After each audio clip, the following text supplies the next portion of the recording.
सभी को आज है षटतिला एकादशी जो मैं रखी हूँ। इस व्रत के रखने से सभी पाप नष्ट होते हैं और कृष्ण जी जो हैं वो इस बार लक्ष्मी जी के साथ रहती है इस व्रत में। तो आप इस व्रत को रखें। इस व्रत को रखने से बहुत पापों से नष्ट मिलता है और बहुत अच्छा होता है। तो राधे राधे। मैं अभी कथा करने वाली हूँ। भोग हो चुका है, आप कथा सुने। माघ मास के कृष्ण पक्ष की एकादशी जिसे षटतिला एकादशी कहते हैं। युधिष्ठिर ने श्री कृष्ण से पूछा, भगवान, माघ मास के कृष्ण पक्ष में कौन सी एकादशी होती है, उसके लिए कौन सी विधि है तथा उसका फल क्या है, कृपा करके यह सब हमें बताइए। भगवान श्री कृष्ण बोले, श्रेष्ठ, माघ मास के कृष्ण पक्ष की एकादशी षटतिला के नाम से विख्यात है, जो सब पापों का नाश करने वाली है। मुनि श्रेष्ठ, कुतल्य ने इसकी जो पाप हरनी कथा दालव्य से कही थे उसे सुनो। दालव्य ने पूछा, ब्राह्मण, मृत्युलोक में आए हुए प्राणी प्रायः पाप कर्म करते रहते हैं, उन्हें नरक में न जाना पड़े उसके लिए कौन सा उपाय है, बताने की कृपा करें।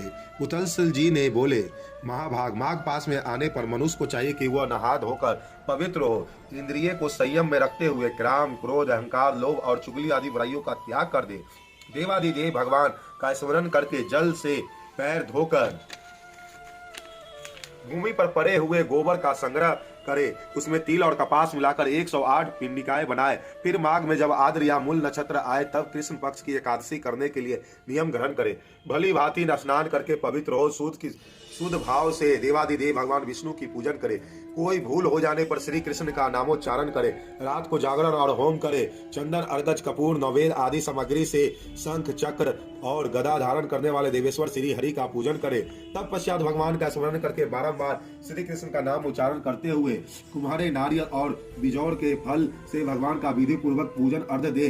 हर प्रकार का उनको भोग लगाए। अन्य सब सामग्रियों के अभाव से 100 सुपारियों के द्वारा भी पूजन अर्घ किए जा सकते हैं। अर्घ का मंत्र इस प्रकार है, कृष्ण कृष्ण कृष्ण स्वरा गति भरवा संसार रावण मग्नम प्रसिद्ध पुरुषोत्तम नमस्तते कुंडलिकाक्षाय नमस्तते विश्वभावन सुब्रह्मणाय नमस्तुते महापुरुष पूर्वज गिरंधारे मया दतम लक्ष्म्याय सह जगते। अर्थात सच्चिदानंद स्वरूप श्री कृष्ण भगवान बहुत बड़े दयालु है। हम आश्रयहीन जीवों के आप आश्रय दाता हो जाइए। हम इस संसार समुद्र में डूबे रहते हैं, आप हम पर प्रसन्न होइए। कमल नयन, विश्व भावन, सुब्र महापुरुष, सबके पूर्वज, आपको नमस्कार है। हे जगत पिते, हे जगत सच्चिदानंद स्वरूप परमेश्वर, मेरा दिया हुआ अर्घ आप लक्ष्मी माता के साथ स्वीकार करें। तब पश्चात ब्राह्मण का भी पूजन करें। उन्हें जल का घड़ा, छाता, जूता, वस्त्र दान करें।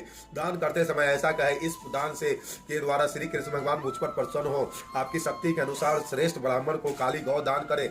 द्विग श्रेष्ठ विद्वान पुरुष को चाहिए कि वह तिल से भरा हुआ पात्र भी दान करे। उन तिलों में बोने पर उनसे जितनी शाखाएं पैदा होती है उतने हजार वर्षों तक वह स्वर्ग लोक में प्रतिष्ठित होता है। तिल में स्नान होम करे, तिल का उपटन लगाए, तिल मिलाया हुआ जल पिए, तिल का दान करे और तिल को भोजन में काम मिले। इस प्रकार हे निश्रेष्ठ, 6 कामों में तिल का उपयोग करने के कारण यह एकादशी षटतिला कहलाती है, सब पापों को नाश करने वाली है। कथासार, इस व्रत में जहाँ हमें शारीरिक सुख, शुद्धि और आरोग्य प्राप्त होती है, वहीं अन्न तिल दान करने से धन धान्य वृद्धि होती है। इससे यह भी ज्ञात होता है कि प्राणी जो और जैसा दान करता है, शरीर त्यागने के बाद उसे वैसा ही प्राप्त होता है। अतः धार्मिक कृत्यों के साथ साथ हमें दान आदि अवश्य करना चाहिए। शास्त्रों में वर्णन है कि बिना दान आदि के कोई भी धार्मिक कार्य संपन्न नहीं माना जाता। जोर से बोलो माधव भगवान की जय, लाडली रानी की जय, लड्डू गोपाल की जय। तो आप सभी एकादशी का व्रत रखें, इस व्रत का लाभ उठाएं और राधे राधे।